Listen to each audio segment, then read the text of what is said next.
Why do you allow yourself to believe that you're an imposter when that's not what God sees? And I say this as someone who's not only overcome these feelings myself, but I say this as someone who spent the past 13 years working in the corporate space, with the last several specifically in executive recruitment.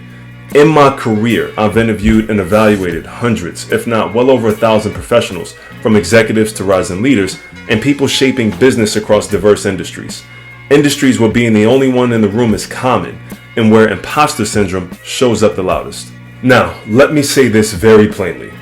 If you keep calling yourself an imposter, you're essentially calling God a liar. And let me tell you what I've learned. The people who often feel like imposters are usually the ones who are most capable. And I need you to understand why that matters for your career, for your calling, and for your peace of mind. Imposter syndrome is real, but often the way that we talk about it is incomplete. And too often we carry these labels that completely contradict what God has already spoken over us. You see, most of us have been taught that imposter syndrome is some type of personal flaw, a mindset problem, or a lack of confidence.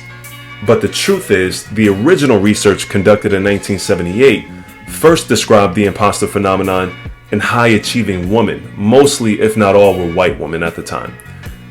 The initial work focused on the feeling of being a fraud despite evidence of success, suggesting the phenomenon is tied to social context rather than being purely an individual issue. And although it did explicitly acknowledge how stereotypes against women fuel internal conflict, it didn't consider other factors like potential racial or cultural biases. It didn't consider being the first or the only in those rooms. What the study did do, however, is serve as a strong foundation and open the door for more extensive studies evaluating the phenomenon against the role of how broader societal dynamics impact internal feelings.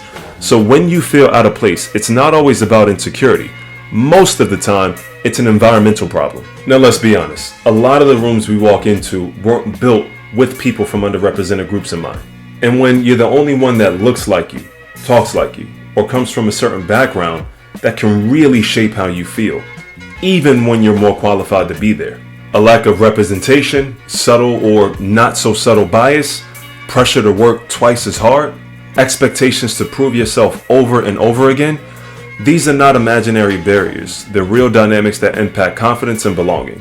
Some of you have been carrying the weight of environments that were simply unprepared for your purpose, and you've internalized limitations that were never yours to carry.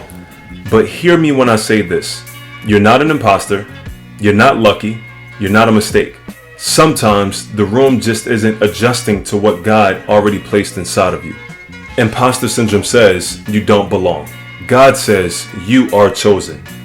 Imposter syndrome says you're not enough. God says you're fearfully and wonderfully made. Imposter syndrome says you're unqualified. God says I qualify the call. Imposter syndrome says you're out of place, but God says, before I formed you in the womb, I set you apart. Your feelings don't get the final say, only God does. Sometimes that feeling and that question of, do I really belong here, isn't insecurity, it's confirmation. Confirmation that you're breaking through ceilings that only you could have. God's chosen often feel uncomfortable before they feel confident, because purpose pushes you into unfamiliar territory. Just think about the countless figures we study in scripture, from Moses to Jeremiah to Timothy. Every one of them had an imposter moment. Every one of them doubted their assignment. But God never agreed with their insecurities. He reminded them of who they were in Him, not who they felt like in the moment. When you walk into a room and you're the only one who looks like you, thinks like you, or comes from your background, that doesn't mean you don't belong. Don't let an underdeveloped environment convince you that you're underqualified. Don't let someone else's bias become your belief system. Don't confuse being different with being deficient. Chosen people rarely fit in first, but that's part of the calling. When imposter thoughts show up, here's what you do. First, speak identity over insecurity. Use scripture to remind yourself who you are. Number 2, you recognize real barriers. You're not imagining the pressure, but it doesn't define you. Number 3, don't personalize what is impersonal. Sometimes people question you because they've never seen someone like you thrive. Number 4, you have to lean into your calling. Remember, if God sent you, He's equipped you. And lastly, stay connected to community. Surround yourself with people who remind you of your identity when your feelings try to lie to you. So let me leave you with this. You are not an imposter.